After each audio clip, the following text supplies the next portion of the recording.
So the smoothie I've been making is I no longer use the gargantuan cup. I just use the medium cup. And what I do is I do kale, probably about a small handful, and then I do a pretty big handful of spinach. And what this does is it makes kind of a perfect amount, perfect quantity of liquid for me. And then I add in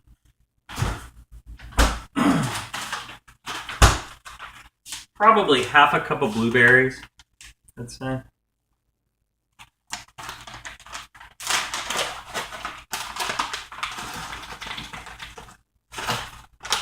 Because they're very healthy for you.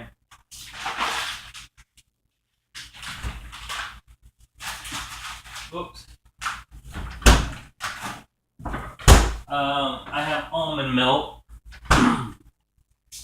that I'll put in last. Unsweetened, of course. Then I do banana.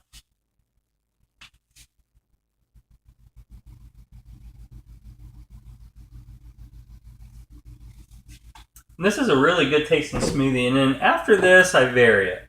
Sometimes I'll put some chia in it. I usually put chia seeds or maybe flax seeds or something along those lines.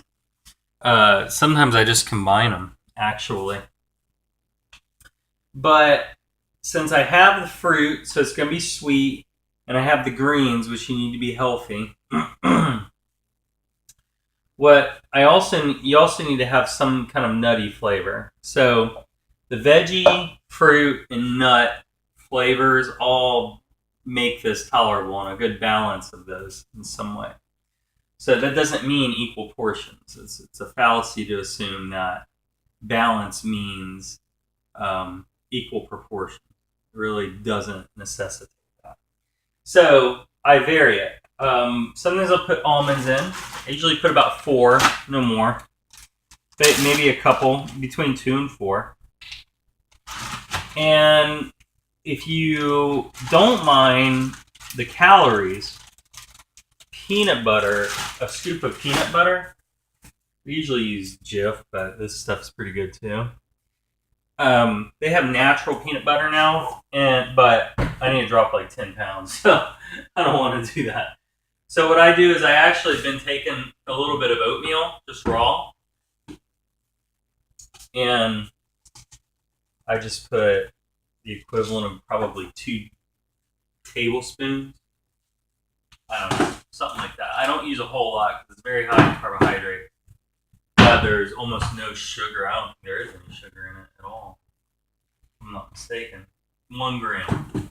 So this is a really good balance. Oh, and then I always put chocolate. I always put cacao in, which has 0 sugar. And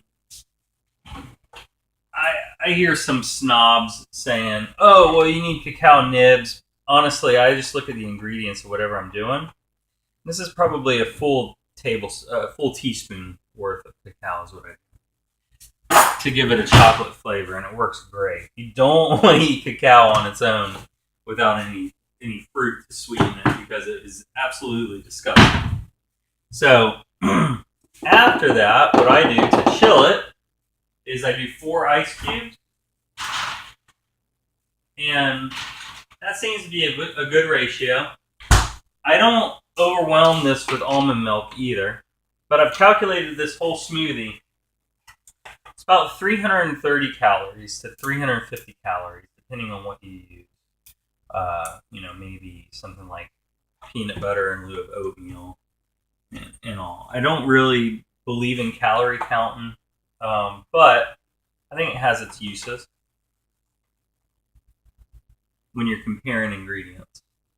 You don't want to go overboard. A lot of people think, "Oh, cool, this is a smoothie. I can, as long as I put a little spinach in, I'll be okay to eat whatever I want." And then I usually top it off with water. That's how my smoothies look. It's actually really good. So anyway, but it doesn't give you license to put in syrup or honestly, I'd say tequila would be better than any kind of syrup.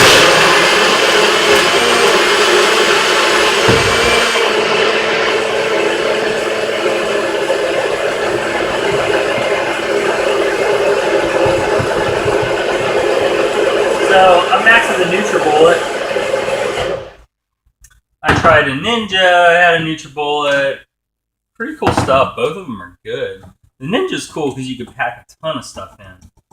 But I like this because I'm actually just drinking smaller portions of this. And yesterday I tried to do a juice and a smoothie, and the way I have everything constructed now with my diet, I find that it's just better, at least for right now, just to have one or the other. And maybe even alternate. I think smoothies on the whole are healthier, but they don't have as much vitamin content as you do with juicing. Juicing, you got to be very, very careful with juicing too, depending, especially if you're like diabetic and your body's really susceptible to insulin spikes and so forth. So, but this is really good. And you wouldn't think blueberries and like chocolate would mix,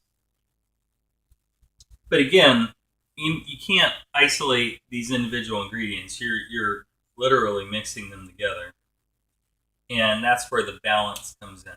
I have more greens in here than I do anything else because the greens are really what drives the vitamin content. And spinach you can't taste, so I throw in some kale, and I'm used to kale now. I eat kale raw, and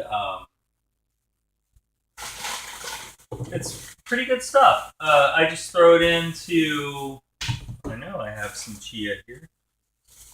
Here they are. I throw it into soups. My wife makes soups for me, and yeah, it works out great. So it's great vitamin content. Anyway, so with the smoothie, right now I just turned 34, and I'm like probably in the low 180s. I'm probably like 181, 182. I don't feel very good. I don't like being in the 180s. So now what I've done is I've decided to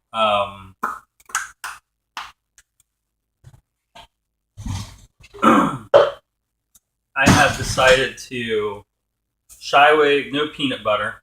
I'm not lifting weights right now.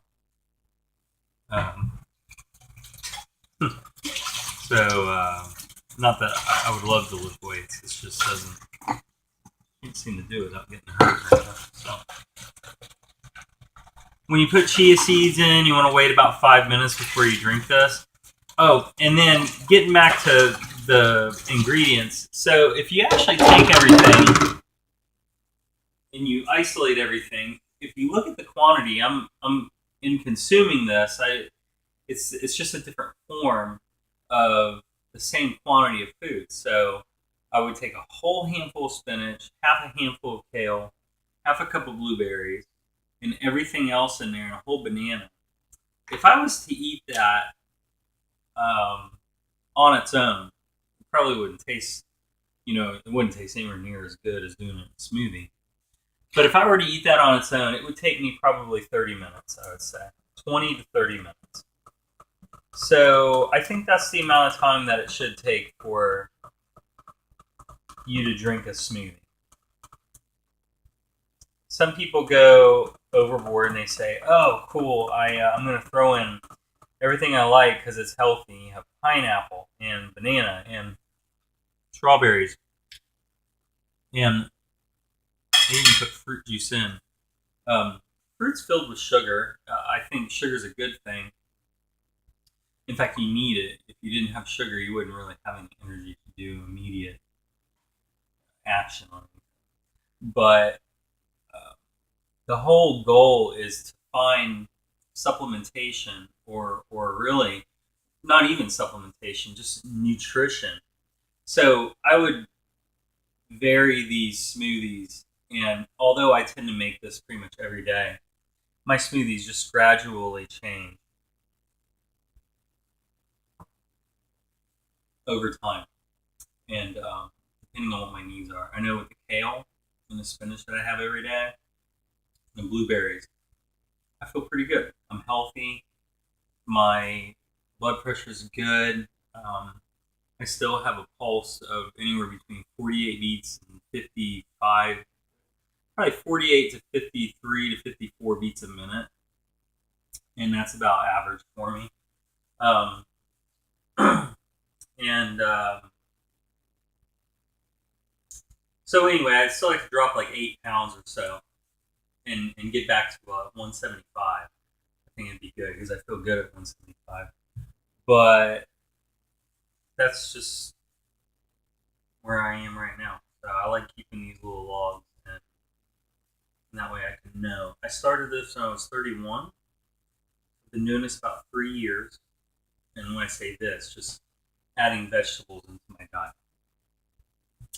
And it works out. I'm starting to explore different fruits like mangoes, strawberries, tomatoes, and trying to be a little bit more open minded even with onions, which I absolutely hate eating onions. It ruins a meal.